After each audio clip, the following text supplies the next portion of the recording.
Lazar Petković, alias Petit Louis, ou encore Louis Picot, a 12 ans en 1940.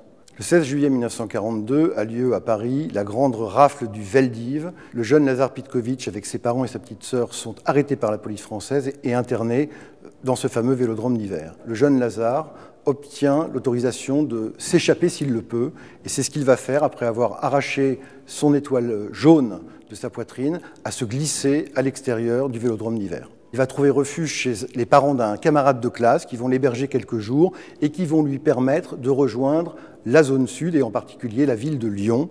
Le jeune Lazar Petković, qui a alors 15 ans, refuse d'être mis au vert par les résistants qui veulent le cacher, demande à agir et c'est ainsi qu'il devient en janvier 1943 ce qu'on appelle un agent de liaison. Le 24 octobre 1943, le jeune Louis Picot est arrêté par la Gestapo lyonnaise et en particulier par un certain Klaus Barbie. Il va réussir à leur faire croire à la Gestapo qu'il a un rendez-vous le soir même avec un de ses chefs sur une des places de Lyon. Il s'échappe en courant, il essuie des coups de feu, mais comme il connaît parfaitement Lyon, il arrive à s'évader à travers les traboules lyonnaises.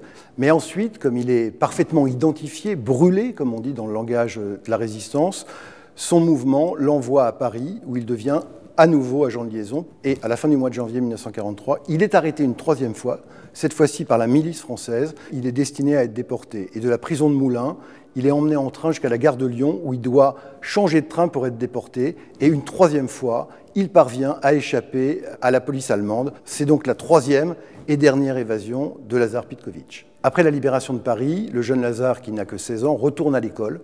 Il est convoqué dans le bureau du directeur en plein milieu du cours. Et dans le bureau du directeur, il voit un général qui sort de sa poche une décoration et lui accroche sur la poitrine en lui disant « Lazar Petković, nous vous reconnaissons comme compagnon de la libération pour la libération de la France ».